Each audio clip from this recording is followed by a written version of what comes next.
yes, I do have a whole lot of stuff here. And you're probably like, oh my gosh, it's going to overwhelm us with stuff. No, I'm going to try not to. And just like in a previous video, for everything that I'm about to tell you here, I do have a corresponding blog post with a free PDF download. You can download the PDF and refer back to it later. You can just keep coming back to the blog post and rereading it. Or you can download that PDF and print it out and keep it in a notebook with all the other PDFs that I'm going to be creating now and in the future. So what we're talking about is cleansing our crystals. And yes, that is something totally different than giving them a bath in soap and water. That's cleaning. This is cleansing. So why do you want to cleanse your crystals? Well, I say that cleansing the crystals kind of helps to get rid of all the energetic nasties, okay? And all energies that attach itself to crystals is not necessarily negative. It's not, but my thing is, if you didn't dig this crystal up out of the ground yourself and be the very first human to touch it, then you need to cleanse it. If you order your stones off of Amazon, which there's absolutely nothing wrong with that. If you order your stones off of Amazon, and let's say that Jeff in the shipping department has had a really rough week, and he's just full of angst and anger and sadness, and he's messing with stuff, and you know, then his energy goes into whatever he's packing. When you start working with it, not only is your stone going to try to take on your energies and your intentions, but, you know, Jeff's residual is over here and he's sad because, you know, he didn't get that raise he wanted. So, you know, you just need to cleanse him to get rid of anything that does not belong to you. Crystals, gemstones, minerals, whatever you're working with, they're very receptive to energies and they can pick up residual no matter where they go. Very important to cleanse. If you're using loose stones like this, cleanse them. This is my pendulum here. Well, one of my many pendulums. My pendulum, before I even started to use it, I cleansed it. Why? Because it's an amethyst pendulum. This is my chakra stone set that I use when I'm doing chakra work. Each one of these is made out of a natural stone. And because you are working with the chakras, and chakras are energy centers of the body, these need to be completely cleansed before you even try to use them to straighten out somebody else's energy, right? So cleansing is very, very useful for anything that you work with made out of a stone. This ring, cleansed it. This rose quartz bracelet, labradorite ring, everything I cleanse. Okay, so it's not a question as whether you should. You need to, okay? Now, one of the ways that you can cleanse it, well, actually, this is going to be two ways. And over here, I have my own blog post pulled up so that I don't miss out on telling you anything, okay? So if you get on the blog and you see the post and you're downloading the PDF and you're like, oh, well, she didn't discuss this. This is why I have my posts pulled up. I'm trying to be thorough. Two ways that you can cleanse your crystals that kind of run together is just regular running water and salt water. I'll tell you right now, I don't like those ways. A lot of people do. A lot of people like using water to cleanse their crystals. Water, especially running water, can neutralize the negative energies that is stored within stones. Let me move here. I'm making a shadow. Running water, natural running water, like in a creek, a stream, a river, is best if you're going to use it because the movement of the water helps to remove all of the negative energies stored inside of the stone. And it doesn't just dissipate it, it returns it back to the earth, okay? It is really good for hard stones, like quartz is an incredibly hard stone. But once you get into the softer stones like selenite and kyanite, the water can actually damage it, okay? Any type of porous stone, mineral that water can actually get into and dissipate, it's going to mess it up. So if that's your favorite way of cleansing a crystal, then do it. But please just be careful of the ones that you are using the water with, okay? And so a lot of people like the water. A lot of people are drawn to the water. And, you know, that can do a lot with your zodiac signs. Some people are drawn to water. If you want to do that, then do it. Using water. You really don't need to let the stone stay submerged in the water for more than about 48 hours, okay? That's fine. If it's submerged in water, about 48 hours, that's in still water, okay? So like if you have a big bowl full of salt water, And that's how you want to cleanse your crystal. Put the crystals in that water and let it set for about 48 hours, okay? Then you need to throw that water away. Don't try to use it for anything else. Get rid of it. Take it outside. Pour it on the ground, okay? Now, if you're using regular running water, it does not take long at all because the water is grabbing and flushing as it is moving. So let's say that we're going to cleanse these 3 here. 1 to 2 minutes max for each stone is about all that you're going to need. So you would hold this under the running water.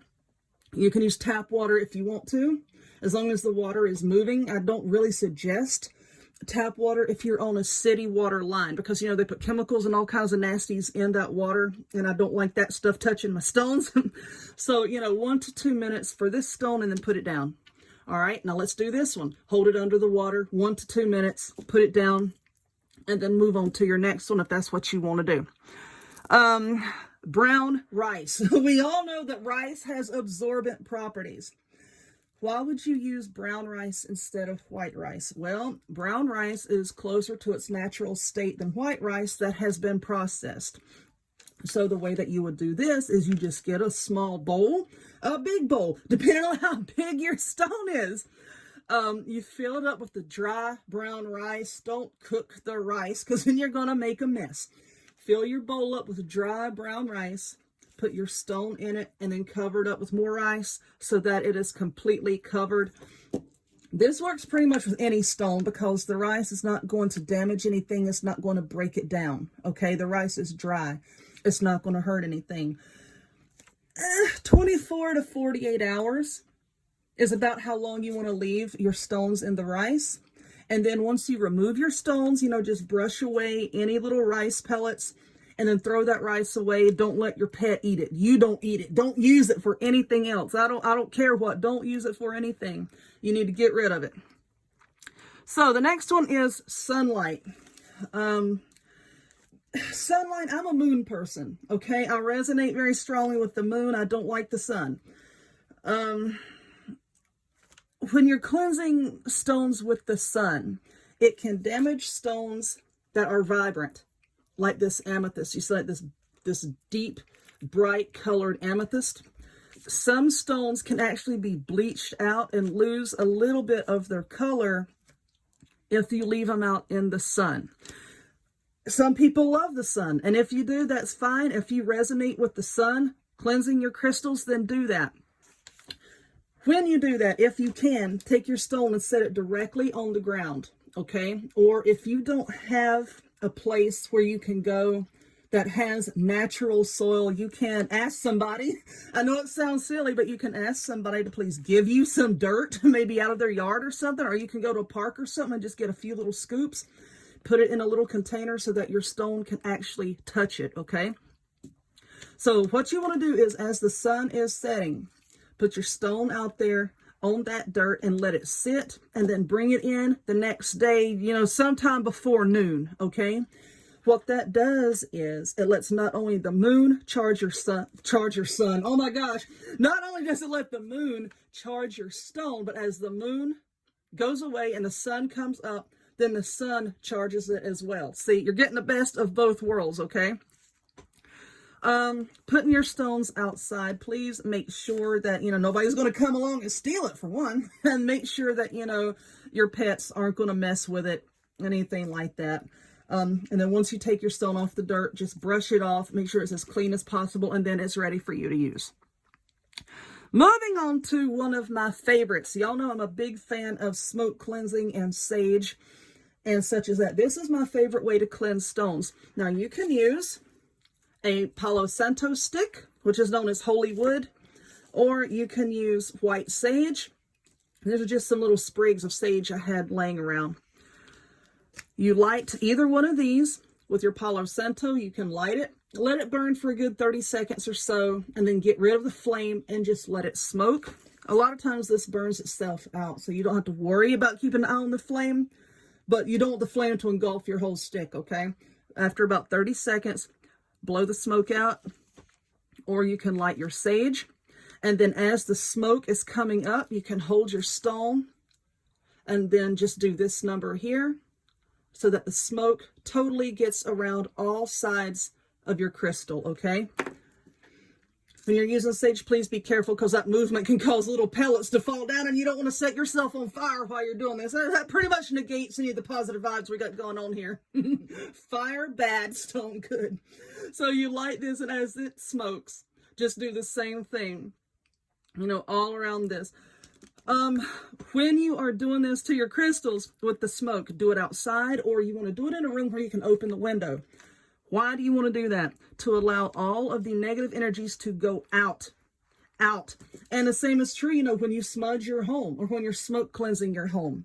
You have to have a door or a window cracked, because if you're using this and you're dispelling negative energies, all that is going to do is just float around your house. It has nowhere to go. So crack a window. It doesn't have to be a lot. Crack a window this much. Do it beside of the window, or step outside for a few minutes to do it. That is my absolute favorite way, because as the smoke is coming up, not only are you cleansing the stone, but you're cleansing your space as well. This will work with any stone. The smoke is not going to harm anything. So for each stone, it doesn't take a lot. I like to do it for a full minute.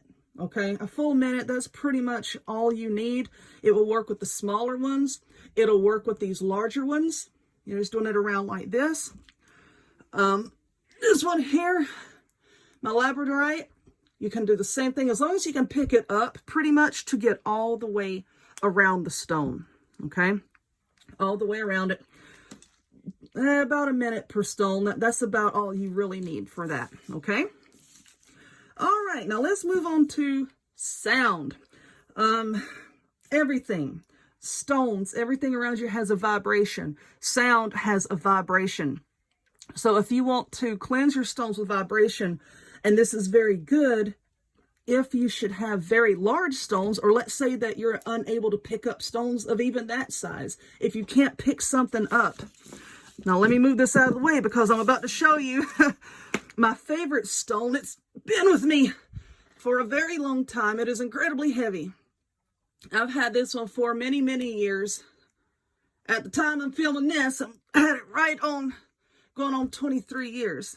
Very heavy, and it's not very practical to have to take it outside all the time, to put it in the sun or the moon, or hold it up to put smoke around. You can use sound. How can you use sound for such a large crystal? Well, if you can chant, and I'm not meaning some kind of satanic chanting. That's not the chanting we're talking about. So before you leave a comment, that's not the kind we're talking about. Some kind of chanting, positive chanting, like I send you love, or, whatever your positive words are. Send it into the stone. You can use a bell. Bells, especially the little tiny bells and little tinkling bells, are said to drive out negative energies and to bring in positive energies. If you have a bell, you can just ring the bells around your stone like that. You can use tuning forks, which are a little bit harder to come by, and I don't really like them. You can use singing bowls. If you have a singing bowl, which I have over here, and I usually hold this in my lap when I do it. I'll see if I can do it on camera. My arms are extended. You can use these little singing bowls with your mallet.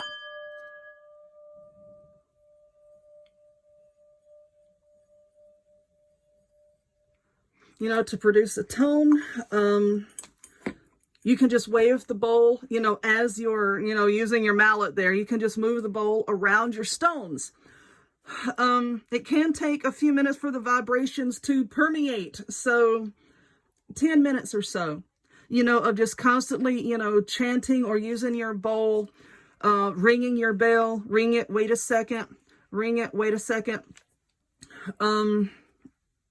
That works with any stone. I don't think that there are any stones that can possibly be damaged by a little bit of vibrational therapy. Really, no, they should all be good.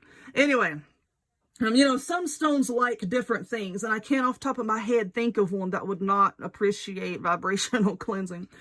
If you have a large stone like this, you can use, if you cleanse this on a regular basis, and let's say that you just brought in a handful of stones. Let's use these, for example. Let's say that you just brought in a handful of stones. And it can take you a few minutes, depending on your chosen method. It can take you a few minutes to cleanse all of these. You can take them and you can just lay them all over your bigger stone so that this stone's positive vibrations will enter into these stones and clear away the negativity. Okay? Big stone cleanses little stones. Little stones can cleanse big stones. You would just need to have a whole lot of them to place the big one on or near. But big ones are very helpful in cleansing the smaller ones. Okay? Now, when you do that, and you lay it on there, you want to leave that for a good day, a good 24 hours, okay? It's not just a few minute thing. Use it for about 24 hours. Smaller stones, like I just said, you can have, let's say these, you can have a bowl full of stones. And so just so that you have enough of the small stones that you can place in a bowl or a container, and then let's say that this stone is the one that needs to be cleansed, you can just set it on top and let these little stones do their job on the big one. When doing that, quartz is always the best choice. If you're using a bunch of little stones, it would be a lot better if all of these were quartz, okay? Quartz and hematite are really good for clearing other stones. But, you know, I have these small ones here, so this is why I'm using this as an example. Any stone that has cleansing properties, you can put into the bowl and then put your other stone on top. Same as this, leave that for about a full day. Your own breath is another way that you can cleanse your stones. You know how when it's really cold outside, you cup your hands and then you blow into them to warm your hands up? That's how you want to do it. So let's say that we're going to cleanse this little baby right here. This is a tiger's eye. Let's say that we're going to cleanse this. You want to put it in your dominant hand. Well, I'm ambidextrous, so if you're ambidextrous like I am, your dominant hand, is the one that you write with. I write with my left hand. So you want to put it in your hand and kind of cup it like this and bring it to your face. And then you want to exhale. Not long, slow, gentle breaths, but you really want to, like that, blow really forceful breaths through your nose and your mouth, blow it out onto the stone. And you really want to have intentions when you do this. Don't just sit there and hyperventilate when you're breathing onto a rock, because then people are going to look at you weird. Don't sit there and hyperventilate. But you just want to do like some really short, forceful breaths with intentions in your mind. You know, sending good energy, sending love, sending light into the stone. And this does not take a long time. 30 seconds per stone. If you're starting to get lightheaded, you need to stop and take a big deep breath and then continue doing it. This is best for the small stones, of course. You can't hold this in your hand and get it fully encompassed with your breath, okay? So little bitty ones like this that you can hold in your hand is the best to do this with. All right. What's the next one? Visualization. If you don't want to do any of this, if you don't want to use the water or the rocks, the other big rocks, if you don't want to use the rice or anything else, you can simply use visualization. You really do need to be in tune with yourself before you can use that to really cleanse the negativity away from something. So what you would do is you would hold your stone in your hands. You need to ground yourself first. Block out any negative thoughts in your mind. It needs to be quiet. Really focus here. You take your small stone and put it in your hands like this. And then you want to, it's kind of hard to explain. You want to envision within your hands a ball of white light, radiant light, pulsating, radiant white light. And imagine that you can see it getting brighter and brighter and brighter, you know, and shining out through the cracks in your, you know, between your fingers.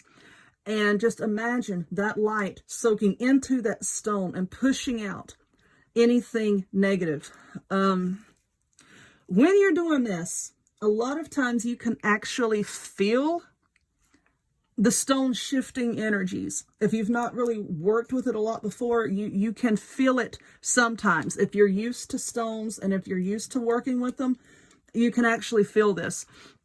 You can actually feel the stone get physically lighter, energetically lighter. Well, anytime that you cleanse a stone, if you've worked with it for a while, you're going to be able to feel that it's lighter. Strange, I know, but that's how it is. But you just want to continue holding that stone, you know, with that visualization of that light until, like I said, you'll be able to feel it shift its energy. Now, if you're not in tune with the stones that much, if you're not in tune with yourself that much, you may not be able to feel that. So do this for a couple minutes, okay? 2 to 3 minutes should be plenty. And that will pretty much work with any stone. All stones love to be held by humans. So, you know, and you'll be able to tell, okay? It really is amazing. You'll be able to tell. But yeah, I think that is pretty much all of the ways that you can cleanse your stones. And then, you know, after you cleanse them, then you program them and all that. And I think I'm going to save that for a future video because this one has been long enough. And, but yeah, look down below in the description box, and I'll also pin a comment with the link to that blog post with the printable PDF. And you'll be set to cleanse your stones so that you can work with them. So if you would, please give this video a thumbs up. Click subscribe. Check me out on other forms of social media, the links to all of which will be in the description box down below. And I hope to see y'all next time. Bye.